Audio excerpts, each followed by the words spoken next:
Hello बच्चों, कैसे हैं आप लोग। आई होप आप लोग बहुत अच्छे होंगे और बहुत अच्छे से तैयारी चल रहा होगा बच्चों आप लोगों का।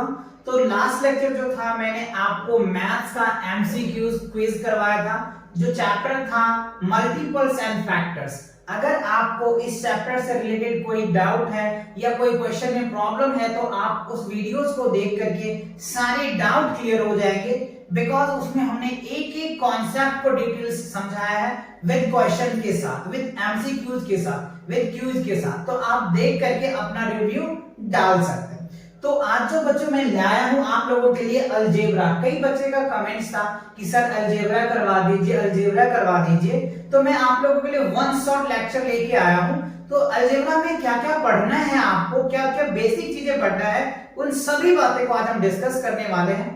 तो क्या क्या पढ़ने वाले हैं चलिए देखते हैं। तो देखो बच्चों, इस चैप्टर में हम कौन कौन से टॉपिक को पढ़ने वाले हैं, राइट, उन सभी टॉपिक को हम डिस्कस करने वाले हैं। सभी टॉपिक को एक एक करके हम आपको समझाएंगे। Topic to be cover in this chapter. देखो इस चैप्टर में हम कौन कौन से टॉपिक पढ़ने वाले हैं और ये सभी कवर करेंगे आज, राइट। तो ये जो सेशन काफी इंपॉर्टेंट है बच्चों आपके लिए। अगर आपको अलजेब्रा में कोई डाउट्स है, किसी क्वेश्चन में प्रॉब्लम है, किसी कॉन्सेप्ट में प्रॉब्लम है, तो आप कंप्लीट लेक्चर देखो। इसके बाद आपको वीडियो देखने की जरूरत नहीं पड़ेगी, आपका क्वेश्चन एकदम यू उड़ेगा बच्चों, है ना। सो ये सारे टॉपिक को कवर करेंगे। सबसे पहले हम समझेंगे इंट्रोडक्शंस, राइट। उसके बाद हम क्या समझेंगे, वेरिएबल्स एंड कांस्टेंट।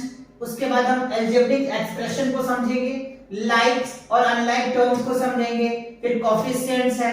उसके बाद जो है सिंपलीफिकेशंस एंड अलजेब्रिक एक्सप्रेशंस है। फिर उसके बाद finding the value of N algebraic expressions, और लास्ट में जो सबसे मजेदार है वो है वर्कशीट।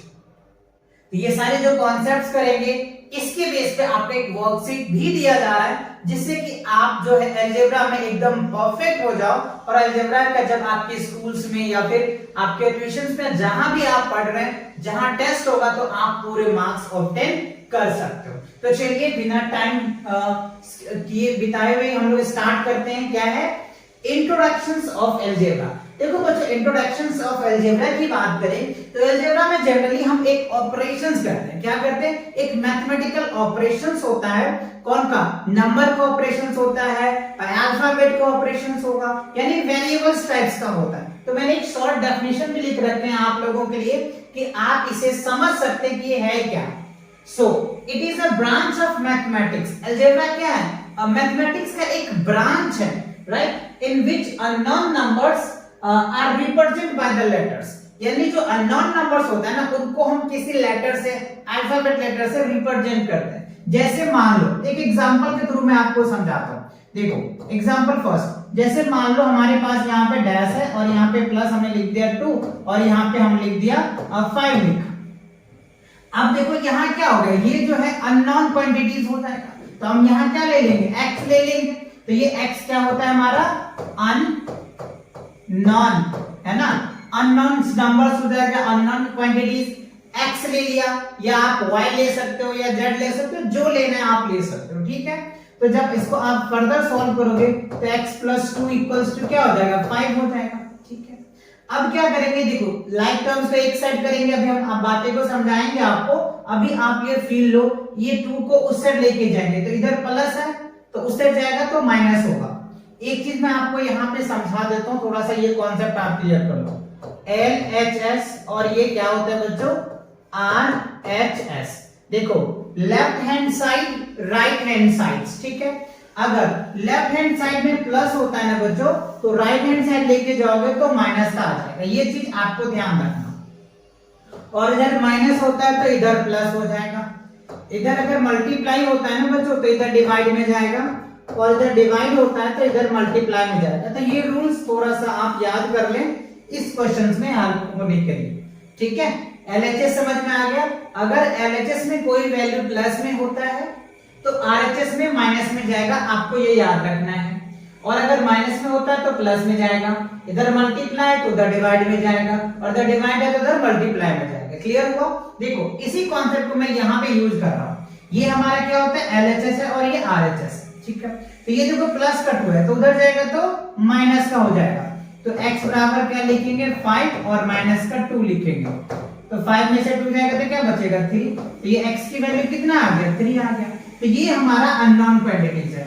अगर आप यहाँ पे चेक करते हैं बच्चों, देखो चेक करोगे तो देखो LHS में क्या है आपका ये x की वैल्यू कितना आपने निकाला 3 और क्या था 2। तो देखो ये 5 आ गया। और RHS चेक करो तो RHS में तो ऑलरेडी 5 दे ही रखा है। तो देखो LHS इक्वल क्या हो गया आपका RHS आ गया ना बच्चों। तो यही चीजें होती हैं इस तरह के वैल्यूज में। तो बात समझ में आया। तो यही डेफिनेशंस कह रहा है आपको कि जो अलजेब्रा है ना एक मैथमेटिक्स का ब्रांच है जिसमें हम अननोन क्वांटिटीज को फाइंड आउट करते हैं। ठीक है, ये हम इससे ठीक है। अब जैसे देखो ये क्लियर हुआ, समझ में आ गया। अच्छा आप इसको नोट कर लो, है ना। मैं इसको रफ कर देता हूं जैसे कि मैं क्वेश्चन और आपको प्रैक्टिस करवाता हूं। ठीक है, ये क्लियर हुआ। चलो यहीं पे करा देते हैं, एक क्वेश्चन और ले लेते हैं। देखो अगर मान लो हमारे पास क्या दिया हुआ है यहाँ पे बॉक्स, यहाँ मैंने ले लिया 3 और यहाँ पे ले लिया हमने मान लो 7 ले लिया। तो अब बताओ यहाँ पे अगर मैं y ले लूं तो आप बोलोगे सर आपने तो x लिया, मैं भी x लूंगा। जो लेना है ले लो बच्चों, x लेना है, y लेना है, a लेना है, b लेना है, जो लेना है आप ले लो, क्योंकि आप लेट कर रहे हो ना जी। हाँ कोई बच्चे कहते सर मैं तो यहाँ डायरेक्ट 4 लेट कर लूंगा। जी नहीं बच्चों, डिजिट लेट नहीं किया जाता है, अननोन क्वांटिटीज अननोन नंबर्स किया जाता है। जो लिखा मैंने अननोन नंबर्स है ना, अननोन नंबर्स लोगे जिसको आप जानते नहीं हो, समझ रहे बात को, वो लेना है। चलो तो मैंने y लिया, अब देखो y ले लिया तो इधर प्लस है, उधर लेके जाओ तो क्या हो जाएगा माइनस का। अभी मैंने समझाया आपको, तो क्या हो जाएगा 4 आ जाएगा। तो y की वैल्यू कितना आ गया आपका, बात समझ आई कि नहीं आया। तो यहाँ पे प्लस की जगह माइनस भी हो सकता है, वैरायटी टाइप हो सकता है, क्योंकि अलग अलग अभी कॉन्सेप्ट क्लियर कराना था, ये मैंने आपको समझा दिया। और ये रूल्स याद रखना बच्चों, ये आपको हायर लेवल तक काम आएगा। जितने लेवल तक पढ़ोगे उतने लेवल में ये सारी चीजें काम आएंगे। ये बेसिक है, बेसिक से एक एक पॉइंट में आपको क्लियर करा रहा हूं। समझ आ रही कि नहीं आ रहा, आप इसे नोट करते चलना। ठीक है, चलो आगे बढ़ते हैं। अब देखो क्या है वेरिएबल्स एंड कांस्टेंट। देखो वेरिएबल्स क्या होता है और कांस्टेंट क्या होता है। ठीक है, तो अभी इंट्रोडक्शन आपने देखा। ठीक है, वेरिएबल्स क्या होता है जिसकी वैल्यू चेंज होता है ना, जिसकी वैल्यू चेंज होता है, बदलता है। जैसे कहते हो ना सर गिरगिट तो अपना रंग बदल देता है ना, उसी तरीके से वेरिएबल्स भी है, समय के साथ चेंज हो जाता है। राइट, देखो मैथमेटिक्स में अगर कैसे बोलोगे variables, a letter represents a known number is called variables। अभी मैंने आपको एग्जांपल में दिखाया, अभी एक और एग्जांपल दिखा देते हैं आपको। देखो पहला एक क्वेश्चन में ले लेता हूं x - 2 = 4 ले लिया। ठीक है, अब दूसरा इक्वेशन फिर ले लेता हूं मैं, x - 4 = मैंने 10 लिया। देखो दोनों जगह x है, x अननोन नंबर्स है, x की वैल्यू निकालोगे तो देखो x तो 4 इधर माइनस है, इस साइड आएगा तो प्लस का आएगा। ठीक है, तो x की वैल्यू क्या हो गया 6, x की वैल्यू क्या आ गया 6। अब आप यहाँ पे देखो x यहाँ पे माइनस है, उधर जाएगा तो क्या होगा बच्चों प्लस का आ जाएगा। ठीक है, तो x की वैल्यू कितना आ गया 40। देखो अब देखो जी, ये देखो कैसे गिरगिट की तरह रंग बदल रहा है। ये x की वैल्यू यहाँ भी 6 आ रहा है, यहाँ भी 6 आ रहा है। सर ये क्या मामला है, यही तो बच्चों मामला है, यही तो है। ये जगह की वैल्यू करता है, इस इक्वेशन से वैल्यू एक रहेगा लेकिन x की वैल्यू बदल रहा है। अगर मैं यहाँ y लेता तो y की वैल्यू चेंज होता है। यानी जो भी अल्फाबेट यानी जो भी वेरिएबल्स है उसका वैल्यू चेंज होता है। वही तो कह रहा है a letter that represent unknown numbers is called variables। जो अननोन नंबर को रिप्रेजेंट करता है ना वो वेरिएबल्स होता है। क्या होता है वेरिएबल। जैसे देखो x अननोन नंबर को रिप्रेजेंट करेगा, a भी ले सकते हो बच्चों, कोई दिक्कत नहीं है, b भी ले सकते हो, c भी ले सकते हो, d भी ले सकते हो, जो आपको इजी लगे ना जो वो ले सकते हो। मुझे x y z इजी लग रहा है क्योंकि ये बार बार रिपीटेड वैल्यूज है, इसलिए सब आप बुक्स में भी देखते होंगे x y भी होता है। लेकिन अब जो है कई बुक्स में आप देखेंगे a भी मिल जाएगा आपको, b भी मिल जाएगा, c भी मिल जाएगा। लेट्स एग्जांपल ही आपको करा देते हैं, नो प्रॉब्लम। देखो एग्जांपल ही करा देते हैं। जैसे मान लो a + 2 = मैंने क्या ले लिया 1। अब बताओ a की वैल्यू क्या हो सकता है।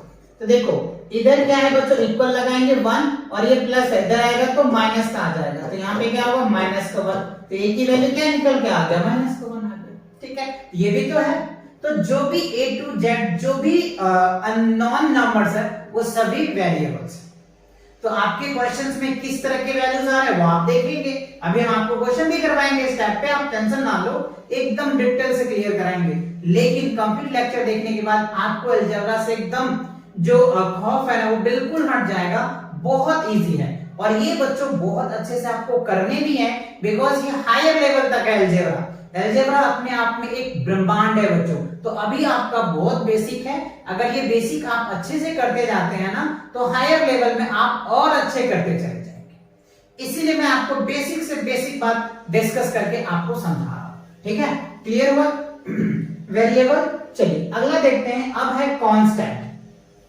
देखो कांस्टेंट क्या होता है? जो वैल्यू कभी चेंज नहीं होता उसको हम बोलते हैं कांस्टेंट। क्या बोलते हैं? कांस्टेंट। देखो आपको डेफिनेशन समझाते हैं।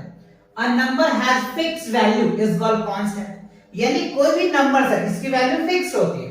अच्छा ये मुझे बताओ 1 कभी चेंज होगा क्या? 1 2 बन सकता है? नहीं बनेगा। 1 जहां भी लिखो 1 ही लिखा रहेगा। ठीक है, फिक्स वैल्यू हो गया।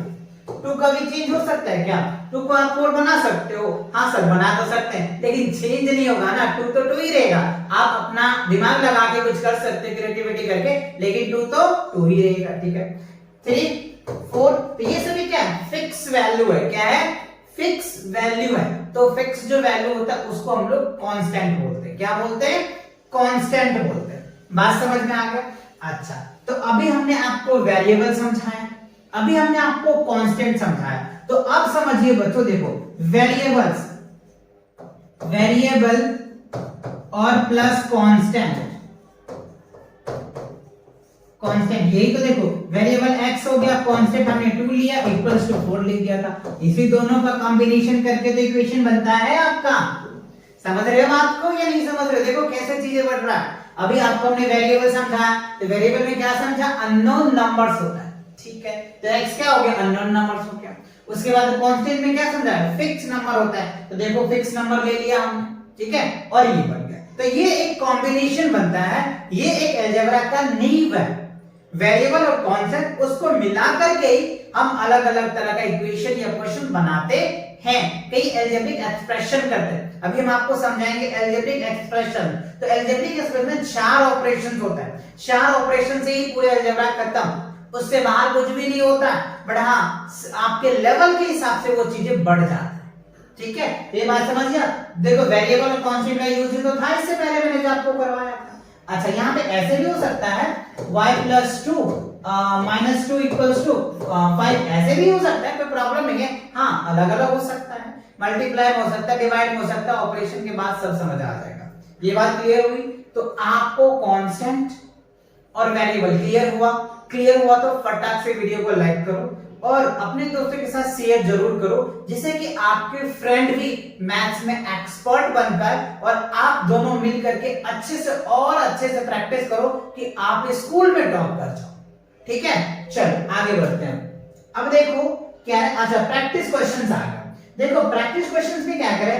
Express the parameters of each of the following figure. तो बच्चों यहाँ पे मैंने फिगर बनाया नहीं है, बट अब बना करके दिखाता हूं। देखो ये एक फिगर ले लेते हैं हम, ट्रायंगल ले लिया, ठीक है। अच्छा इसका पेरीमीटर निकाल लेंगे। अब जैसे देखो हमने ये क्या ले लिया, ये हमने एक रेक्टेंगल ले लिया, इसका भी पेरीमीटर्स निकाल लेंगे। ये हम स्क्वायर ले लेते हैं, इसका पेरीमीटर निकाल के दिखाते हैं आपको। देखो पेरीमीटर्स होता है क्या?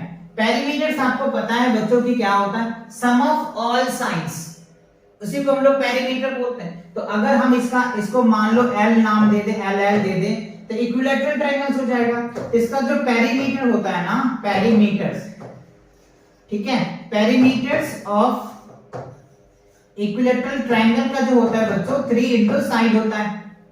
ठीक है, तो 3 इंटू साइड L है तो L लिख देंगे। अच्छा अगर ये रेक्टेंगल्स है, क्या है? रेक्टेंगल्स है। अब इसको थोड़ा सा समझ लो आप। जैसे मान लो ये L है, ये L है, ये B है और ये B है, ठीक है। तो अभी हमने क्या समझा? मेन जो स्कीम होता है ना पेरीमीटर निकालने का, ये फॉर्मूला आप याद कर लीजिएगा, है ना। पेरीमीटर्स ऑफ एनी ट्रायंगल्स या एनी पेरीमीटर ऑफ ट्रायंगल्स ले लो, या पेरीमीटर्स ऑफ ट्रायंगल्स करोगे तो सम ऑफ ऑल साइड होता है। ट्रायंगल्स इक्वल क्या होगा, सम ऑफ ऑल साइड्स। ठीक है, आप इससे भी निकाल सकते हो सम ऑफ ऑल साइड्स से। इसका भी अगर पेरीमीटर करोगे तो सम ऑफ ऑल साइड्स हो जाएगा। चलो मैं यहाँ पे P लिख देता हूँ, आप पूरा स्टेटमेंट लिख देना, पेरीमीटर ऑफ रेक्टेंगल तो सम ऑफ ऑल साइड्स। तो देखो मैं सम ऑफ इसको वैसे करके दिखाता हूँ, b प्लस b। ठीक है, बाद में फॉर्मूला भी मैं बता दूंगा आपको। अब देखो यहाँ पे क्या l और l, यहाँ पे कुछ नहीं तो 1 है, कुछ नहीं तो 1 है, कुछ नहीं तो 1 है, तो l l क्या हो जाएगा 2l, और क्या हो जाएगा 2b हो जाएगा। अब देखो 2 दोनों में है तो कॉमन ले लो, तो l प्लस क्या हो जाएगा b, और यही आप फॉर्मूला पढ़ते हैं। पेरीमीटर ऑफ रेक्टेंगल्स क्या होता है 2 into l प्लस b होता है। समझ में आ रहा है कि कैसे हुआ, सभी साइड का सम कर दिया, उसको आगे जाकर के शॉर्टेस्ट फॉर्म में निकाल दिया, ये निकल के आ गया। ठीक है, तो पेरीमीटर ऑफ रेक्टेंगल क्या होगा 2 into l प्लस b हो जाएगा। Clear, okay.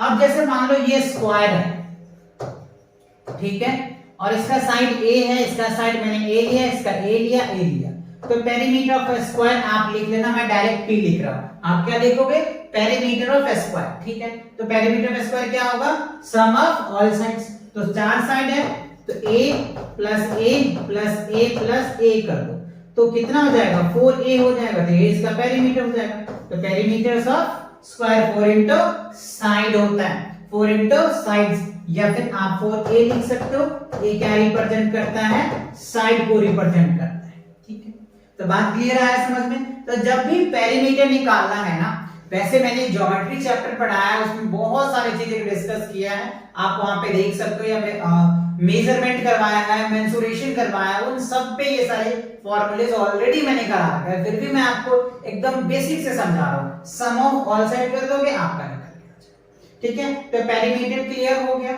ये आपको समझ में आ गया। सिंपल आपको इक्विलेटरल का निकालना है, सम ऑफ ऑल साइड कर दो, तो l l l 3l हो गया। Perimeter of rectangle 2 into l plus b है ना, उसके बाद perimeter of square 4 into side हो जाएगा। क्लियर हुआ, चल आगे बढ़ते हैं।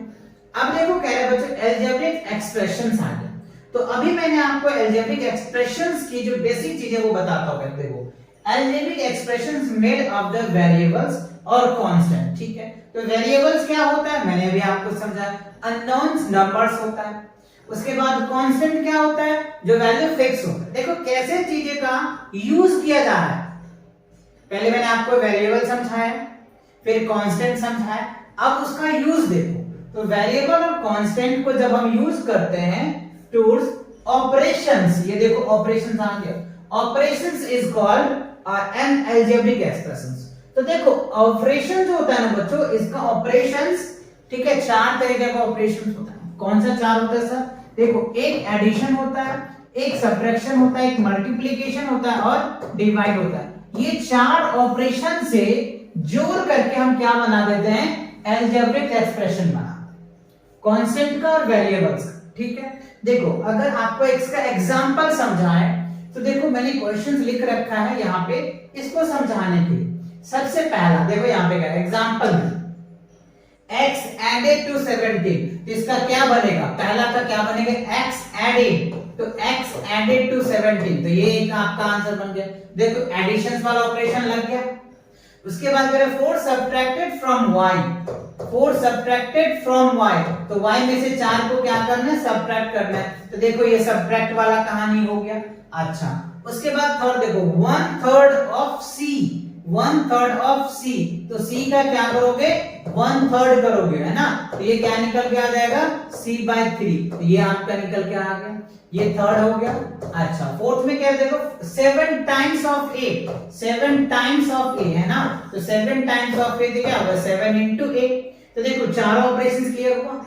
तो ये है ऑपरेशंस, है ना, एडिशंस, सब्ट्रैक्शंस, मल्टीप्लिकेशन, डिविजन्स।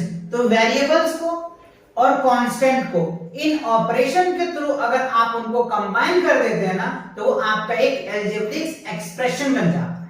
क्या बन जाता है अलजेब्रिक एक्सप्रेशन हो जाता है। तो बात समझ में आया, अलजेब्रिक एक्सप्रेशंस क्या होता है कि आपको वेरिएबल्स और कांस्टेंट को 4 ऑपरेशन से जब जोड़ देते हो ना, ये एडिशन से जोड़ लो या सब्ट्रैक्शन से जोड़ लो या मल्टीप्लिकेशन से जोड़ लो या डिवाइड से जोड़ लो, आपका जो फॉर्म बनेगा वो एक अलजेब्रिक एक्सप्रेशन बनेगा। जो आप यहाँ पे देख पा रहे हैं स्टेटमेंट में हो गया और ये आपको जनरली क्लियर हुआ, समझ आया। देखो कितनी इंपॉर्टेंस बढ़ती जा रही वेरिएबल और कांस्टेंट का।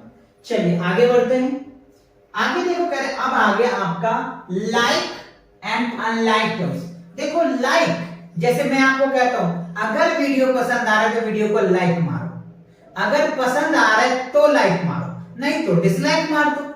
पसंद नहीं आ रहा तो क्या करोगे, डिसलाइक करोगे, है कि नहीं। तो ये आप कर सकते हो, लेकिन करो जरूर, ठीक है। चलिए तो वही चीज कह रहे हैं आपको लाइक। लाइक मतलब क्या हो रहा है, the same variables is called like. अगर वेरिएबल सेम होता है, देखो वेरिएबल का ही है यूटिलाइज, वेरिएबल अगर सेम होता है तो हम उसको लाइक कहेंगे, अदरवाइज उसको अनलाइक कहेंगे।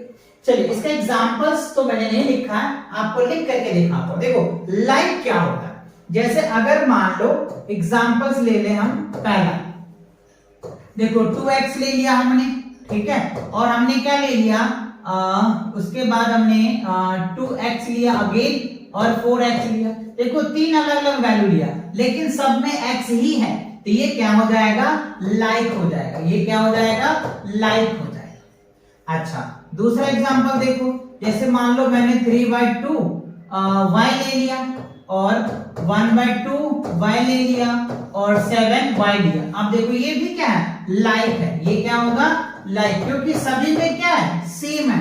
देखो y वेरिएबल्स है, y वेरिएबल्स है, y वेरिएबल्स है।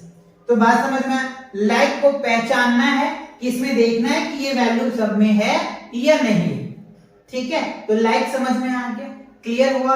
अच्छा एक और क्वेश्चन मैं आपको दिखाता हूं। तो जैसे मान लो हमारे पास 3xy है और xy हो गया, xy हो गया एंड -2xy हो गया। आप बताओ ये लाइक है। देखो बच्चों ये दोनों वेरिएबल एक साथ है, इसमें भी है और इसमें भी है। हमें कांस्टेंट को नहीं देखना है, हमें अननोन नंबर्स को देखना है। वही तो कह रहे हैं ना, देखो ना अननोन, अच्छा सेम वेरिएबल्स को देखना। अननोन नंबर तो आपको पता है xy होता है ना, तो ये हो जाएगा। तो ये देखो इसमें भी सेम है, इसमें भी सेम है, इसमें भी सेम है। कांस्टेंट को नहीं देखना, ये कोएफिशिएंट है, आगे समझाएंगे आपको, अभी आप ये समझो। तो हमें इसको समझना है, ठीक है। तो लाइक क्लियर हुआ। अच्छा आगे बढ़ते हैं। अब देखो unlike, the different variables are called unlike. Variables अगर डिफरेंट होता है ना तो उसको हम लोग क्या बोलते हैं, अनलाइक टर्म बोलते हैं। जैसे एग्जांपल के लिए मैं आपको समझाऊं, तो एग्जांपल में देखो, जैसे मैंने लिया 3x, यहाँ पे क्या हो गया 2y, यहाँ पे क्या हो गया 2z। देखो तीनों अलग हो गया, तो डिफरेंट है, तो ये क्या हो जाएगा, ये जो होगा अनलाइक टर्म हो जाएगा, अनलाइक टर्म होगा, ठीक है, क्योंकि तीनों अलग अलग है।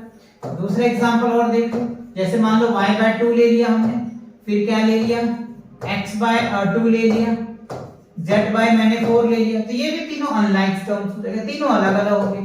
तो ये क्या होगा, अनलाइक, अनलाइक होगा ना, UNLIKE, अनलाइक टर्म, ठीक है। ये क्या होगा, अनलाइक टर्म्स। ये क्या है, अनलाइक, UNLIKE है ना, अनलाइक टर्म्स हो जाएगा। तो अनलाइक टर्म समझ में आ गया, लाइक टर्म्स समझ में आ गया। तो सभी पॉइंट्स आपको क्लियर हो गए। पहले मैंने वेरिएबल क्लियर करवाया, कांस्टेंट क्लियर करवाया, लाइक टर्म समझ में आ गया, अनलाइक टर्म समझ में आ गया, उस पे मैंने क्वेश्चन भी आपको प्रैक्टिस करवाया। चलिए आगे बढ़ते हैं। अब देखो क्वेश्चन आपके आ गया, प्रैक्टिस क्वेश्चंस। अभी जो आपने लाइक टर्म्स पढ़ा है और अनलाइक टर्म्स पढ़ा है, उसी के बेस पे आपसे क्वेश्चन पूछा जा रहा है। आइडेंटिफाई, अब आपको आइडेंटिफाई करना है, पहचानना है दोनों में से कि लाइक टर्म्स कौन है और अनलाइक टर्म्स कौन है। Identify each of the following like और अनलाइक टर्म्स, ठीक है। तो देखो यहां पे देखो x है और ये y है, ये दोनों अलग हो गया ना, कि डिफरेंट है, तो ये क्या हो जाएगा, अनलाइक, अनलाइक टर्म हो जाएगा, ठीक है। आप देखो यहाँ पे क्या xy है या yx है, दोनों तो एक ही है ना, मल्टीप्लिकेशंस में। तो ये रूल्स आपको आगे बताया जाएगा, a into b और b into a होता है, तो रूल चलता है ये। तो आप यहाँ पे यूज कर सकते हैं s into y, तो y into x चलेगा, लेकिन यहाँ माइनस प्लस का कोई फर्क नहीं पड़ता है। ये देखना है, यहाँ पे दो दिन सेम है, यहाँ पे सेम है, तो ये क्या हो जाएगा, लाइक, LIKE, लाइक टर्म, ठीक है। अब यहाँ पे देखो ए बी यहाँ पे भी है, ए बी यहाँ है, तो ये भी क्या हो जाएगा, लाइक, लाइक टर्म हो जाएगा। अच्छा, अब यहां पे देखो एक्स वाई जेड है, एक्स वाई जेड है और एक्स वाई जेड है, तो यहां पे भी तीनों सेम है, ये भी क्या हो जाएगा लाइक टर्म हो जाएगा। ठीक है, आप इस डिजिट पे मत जाना, डिजिट तो वेरी कर सकता है, कोई दिक्कत नहीं। जैसे मान लो एग्जांपल के लिए आपके पास 10 रुपीज आ गया है, 20 रुपीज आ गया, 30 रुपीज आ गया है ना, तो रुपीज वैल्यू तो अलग अलग है लेकिन है तो रुपीज ही ना, तो ऐड कर सकते हैं ना आप, तो वही सेम बात इसमें भी है। क्लियर? ओके, तो ये आपने प्रैक्टिस क्वेश्चन कर ली, आगे बढ़ते हैं। अब देखो आपको आ रहा है कोएफिशिएंट्स। कोएफिशिएंट ये बहुत इंपॉर्टेंट टॉपिक है बच्चों, बहुत ही इंपॉर्टेंट है अलजेब्रा के पॉइंट ऑफ व्यू से। ठीक है, देखो कह रहे हैं each factor being multiplied is known as a coefficient. जैसे मान लो अगर हमारे पास 2x² है, ठीक है, तो ये इसका जो x² का जो कोएफिशिएंट है ना वो 2 है, यहां पे हम लिखेंगे x² ऑफ कोएफिशिएंट, है ना, क्या हो जाएगा 2 हो जाएगा। ठीक है, ये पहला हो। दूसरा अगर मान लो हमारे पास क्या दिया है 2xy दिया होगा, तो xy ऑफ कोएफिशिएंट क्या हो जाएगा 2। और अगर हमें कहता, इसी में कहता कि आप y का कोएफिशिएंट बताइए, है ना, अगर हमें कहता y का कोएफिशिएंट क्या होगा, तो y का जो कोएफिशिएंट हो जाएगा ना बच्चों 2x हो जाएगा। क्यों? y से अलग तो ये दो है, तो ये चीज आपको ध्यान रखना। और यही अगर कहता x ऑफ कोएफिशिएंट, ठीक है, तो क्या होता 2y होता। तो आपको ध्यान रखना, आपसे पूछा क्या जा रहा 2xy में, हमसे पहले क्या पूछा xy का, तो 2 आ जाएगा। ठीक है, उसके बाद y का, तो y को छोड़ के बाकी जो बचा है वो आ जाएगा। फिर पूछा x का, तो x को छोड़ के जो होगा वही होता है। तो कोएफिशिएंट क्लियर हुआ, बहुत इंपॉर्टेंट है, इसे ध्यान से समझिएगा, बहुत इस पे क्वेश्चन पूछे जाते हैं। ठीक है, तो कोएफिशिएंट क्लियर हो गया। देखते हैं क्या है। अब देखो कह रहे हैं प्रैक्टिस क्वेश्चंस, तो आपको क्या करना है, प्रैक्टिस जो अभी आपने पढ़ा है ना उनके बेस पे आपको प्रैक्टिस क्वेश्चन दिया है। तो यहां पे देखो कह रहे हैं सिंप्लीफिकेशन, सॉरी सिंप्लीफाई है। सिंप्लीफाई मतलब क्या होता है, हल करना। यानी ये जो आपको देखो एडिशन दे रखा है, सब्ट्रैक्शन दे रखा है, तो इसे क्या करना है, आपको ऐड करना है। चलिए करके दिखाते हैं। तो सिंप्लीफाई मतलब हल करना या टू सॉल्व करना, ऐसे भी कह सकते हैं, सॉल्व या हल करना। ठीक है, तो देखो x वाले को एक साथ रखेंगे, क्योंकि अभी हमने आपको समझाया है कि लाइक टर्म्स क्या होता है और अनलाइक टर्म्स क्या होता है। ठीक है, तो देखो आप करोगे तो 4x 7 और 1, कुछ नहीं है तो 1 होता है। ठीक है, तो 8 और 4 कितना हो जाएगा 12x। ठीक है, और उसके बाद क्या है y है, तो यहाँ पे हम y लिख देंगे 2y, तो ये आपका आंसर आ जाएगा 12x प्लस y, आपका ये आंसर हो गया। क्यों? क्योंकि हमने आपको समझाया था अभी कि लाइक टर्म्स को लाइक के साथ ले जाएंगे और अनलाइक टर्म को अनलाइक टर्म के साथ लेके जाएंगे। ठीक है, अब यहाँ पे देखो x है, ये x है, बाकी y है, तो यहाँ पे कुछ नहीं है तो आप 1 ले लो। तो देखो 4 और 1 क्या होगा 5, तो x कितना हो जाएगा आपका 5x। ठीक है, अब यहाँ पे कुछ नहीं है y है, यहाँ पे आप 1 ले सकते हो, तो 1y और 3y कितना हो जाएगा 4y, तो अब यहाँ पे 4y लिख लीजिए, तो ये आपका आंसर बन जाएगा। अब आप यहाँ पे देखो 2xy 9xy और 7 है, तो इस और यहाँ पे माइनस है, तो आप चाहो तो इसमें से एक सब्ट्रैक्ट कर सकते हो, तो इसको आप 2xy लिख दो, फिर 9xy लिख दो, और यहाँ पे देखो 6 में से कुछ नहीं है तो 1 है, 1 लेस हो जाएगा, तो 7 में से 1 जाएगा तो 6xy बच जाएगा। अब आप इसको ऐड करो तो देखो 2 और 9 11 और 6 क्या हो जाएगा 17xy, तो ये आपका क्या होगा आंसर निकल के आ जाएगा। तो ये बच्चों किसके बेस पे था, लाइक्स और अनलाइक उन दोनों टर्म्स के बेस पे था जो आपको सिंप्लीफाई करना था। क्लियर आ गया? तो ऐसे क्वेश्चन आप प्रैक्टिस कर सकते हो बहुत अच्छे से। डन, चलिए आगे बढ़ते हैं। अब देखो कह रहा है कि फाइंड द वैल्यू, यानी इसका क्या करना है आपको वैल्यू निकालना है। जैसे ये आपको एक एक्सप्रेशन दिया हुआ है अलजेब्रिक, जिसमें आपको कह रहा है कि y की वैल्यू 9 है, तो इसका वैल्यू क्या होगा? चलिए मैं आपको यहां करके दिखाता हूं। 2 y के जगह पे क्या रखेंगे आप? 9 माइनस 3, तो 9 2 सा 18, 18 में से 3 लेस करो तो कितना आ जाएगा? 15 15, तो ये आपका 15 हो जाएगा, यानी इसका जो आंसर आया वो कितना आ जाएगा? 15 आ जाएगा। अब आप यहाँ पे देखिए 18 डिवाइडेड बाय x, और x की जगह पे 1 है, तो आपको क्या करना है? 18 डिवाइडेड बाय 1, तो क्या आ जाएगा? 18 ही तो आएगा आपका आंसर। ठीक है, तो पहला दूसरा क्लियर हुआ। थर्ड में देखो क्या है, p plus q plus r when p की वैल्यू ये दिया हुआ है, q की वैल्यू ये दिया हुआ है, और r की वैल्यू ये 9 है बच्चों, है ना? 9 है, तो आपको यहाँ पे पुट करके वैल्यू निकालना है। तो चलो p की जगह पे आप 13 लिख दो, प्लस है q की जगह पे क्या लिखोगे आप? 10, और r की जगह पे 9, तो बताओ कितना हो जाएगा? ये देखो 23 और 9 3 12 32, तो टोटल कितना वैल्यू आ गया आपका? 32 आ गया। तो ये तीनों एक्सप्रेशंस के वैल्यू निकल के आ गया। तो बहुत इजी है, बट आपको फील आनी चाहिए, समझ आनी चाहिए, जो मैं आपको क्लियर एक एक पॉइंट समझा रहा हूं, बेसिक से क्लियर करा रहा हूं, ठीक है ना? चलो आगे बढ़े। अब देखो बच्चों, आगे आपके सामने वर्कशीट, क्या आ गया? वर्कशीट। तो अब तक जितना आपने पढ़ा है सभी कॉन्सेप्ट आपको अच्छे से समझ में आ गया होगा। अगर आपको कॉन्सेप्ट क्लियर हो गया है तो उसी के बेस पे मैंने वर्कशीट तैयार किया आप लोगों के लिए। तो देखो वर्कशीट में सबसे पहला क्वेश्चन क्या है? Match the algebraic expressions with the correct statements. ठीक है, तो देखो ट्वाइस ऑफ c मतलब क्या हो गया? ट्वाइस ऑफ c, तो 2 मल्टीप्लाई c, या 2 मल्टीप्लाई c यानी 2c हो जाएगा। 2 एडेड टू c यानी 2 क्या कर रहे हैं? ऐड कर रहे हैं, तो ये मैं इसका इस स्टेटमेंट का लिख रहा हूं, तो फिर आप मैच बहुत आसानी से कर लोगे। x एडेड 3 टाइम्स, कह रहे x जो है एडेड 3 टाइम्स, तो 3 टाइम्स जो है x जो है एडेड हो रहा है ना? 3 टाइम्स x एडेड 3 टाइम्स, ठीक है, x एडेड तो 3 टाइम्स, इसमें कह रहे हैं x एडेड टू 3 टाइम्स हो जाएगा, तो x 3 टाइम्स, इसमें तो already 3 times x added to 3 times है, 3 एडेड टू 2x। अच्छा ठीक है, तो यहां हो जाएगा 2x प्लस 3 हो जाएगा। 9 सब्ट्रैक्टेड फ्रॉम y, तो y माइनस 9 हो जाएगा।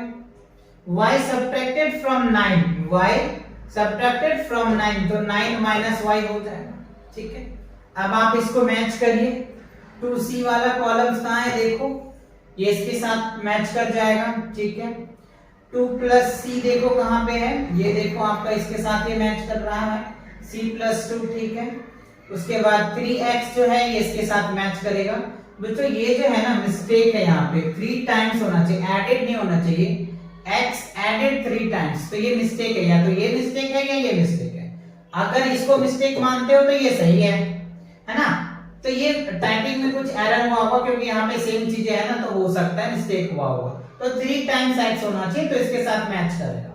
ठीक है, 3 एडेड टू 2x, तो 2x प्लस 3, तो देखो ये वाला है, यस ये वाला आपका यहाँ है। y माइनस 9 देखो ये रहा आपका। ठीक है, अच्छा y माइनस 9 ये रहा ना बच्चों, ये हो जाएगा y माइनस ये वाला। ठीक है, तो ये आपका मैच हो गया। तो ये वैल्यूज आपको आने चाहिए, ये मैंने आपको स्टेटमेंट समझाया था, उसके बेस पे इसको क्या करना था? मैच करना। मैच कर दिया आपने, क्लियर? लिख दूं क्या मैं? लिख दूं क्या इसको, स्टेटमेंट को अच्छे से आपके लिए? 1 2 3 4 5 6, 1 2 3 4 5 6। ठीक है, अच्छा यहाँ पे आप, चलो मैं मैच कर देता हूँ। 1 का क्या हो जाएगा? नहीं यहाँ पे 2 लिख दिया गया है। 1 का 2c का कितना हो जाएगा? e लिख दो। 2 का कितना होगा? 2 जो है 2 का आ जाएगा आपका c। 3 का क्या आएगा? 3 का जो आ जाएगा आपका a। 4 का देखो क्या है? 4 जो है आपका 3 एडेड टू 2x, तो 4 का क्या आ रहा है? f आ रहा है। 5 का क्या आ जाएगा? 9 subtracted from y, 9 subtracted from y, तो y माइनस 9 होना ना, तो इसका क्या हो जाएगा? b। और 6 का क्या हो जाएगा? b। 6 का क्या है हमारा? y सब्ट्रैक्टेड फ्रॉम 9, तो इसका क्या हो जाएगा? d। तो ये आपका हो जाएगा A B C D E F, ठीक है, ये आप मैचिंग हो गया, ये आपको क्लियर आ गया। चलो आगे बढ़ते हैं। अब कह रहे हैं identify the terms as like और अनलाइक। तो लाइक और अनलाइक का मैंने आपको समझाया था। तो ये दोनों, ये वाला पहला क्या, देखो ये 4x है और ये 5y, ये क्या हो जाएगा, अनलाइक टर्म हो जाएगा। और यहाँ पे देखो xy है और yx है, तो ये क्या हो जाएगा, लाइक हो जाएगा, लाइक टर्म हो जाएगा। अच्छा 5pqr और rq, तो ये भी लाइक टर्म ही हो जाएगा, लाइक टर्म हो जाएगा। अब 7abc, 8abc और 3ab, अब ये लाइक टर्म्स, ये दोनों लाइक है लेकिन ये लाइक नहीं है, ये पूरा नहीं होगा लाइक, है ना, क्योंकि दो लाइक है, ये लाइक नहीं है, तो इसको क्या बोल देंगे, अनलाइक,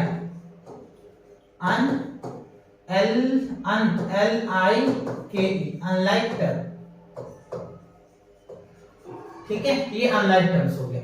यानी ये दोनों जो है आपका लाइक है और ये दोनों क्या है, अनलाइक टर्म्स है। तो लाइक टर्म और अनलाइक टर्म्स को आपको अच्छे से क्लासिफाई करना आ गया। अच्छा अब देखो बच्चों, फिर आगे सिंपलीफाई। तो अभी मैंने आपको सिंपलीफाई बताया था कि कैसे करना है। तो देखो यहाँ पे ए है, कितने टाइम्स है, 4 टाइम्स है, ये क्या हो जाएगा आपका 4a आंसर आ जाएगा। यहाँ पे देखो c माइनस एफ है, तो यहाँ पे क्या होगा आपका 2c माइनस एफ हो जाएगा। अब आप यहाँ पे देखो क्या है 2h और माइनस का h और a, तो ये क्या हो जाएगा आपका 2 में से 1 जाएगा तो h बच जाएगा और 5 1 क्या हो जाएगा 6, तो ये 6a हो जाएगा, ये आपका आंसर हो जाएगा। अब यहाँ पे देखो ये 3 मीटर है और ये माइनस का 2 मीटर है, ये दोनों लाइक है बट ये प्लस है ये माइनस है, तो सब्ट्रैक्ट हो जाएगा। तो क्या होगा इसका आंसर, यहाँ लिख देता हूं मैं m और प्लस क्या हो जाएगा n आ जाएगा, क्योंकि 3 में से 2 जाएगा तो 1 और 1 m हो जाएगा, तो 1m प्लस n। अच्छा अब यहाँ पे देखो ये x है, ये x है और ये, तो इस x से तो ये x को आप चाहे तो काट दो तो एक ही बचा है, 2 में से 1 जाएगा तो एक ही बचेगा, तो यहाँ पे पहले x लिखो और यहाँ पे देखो 1x है और यहाँ पे 2 है, तो 1 और 2 क्या हो जाएगा 3, तो यहाँ पे क्या लिखोगे 3xy हो जाएगा।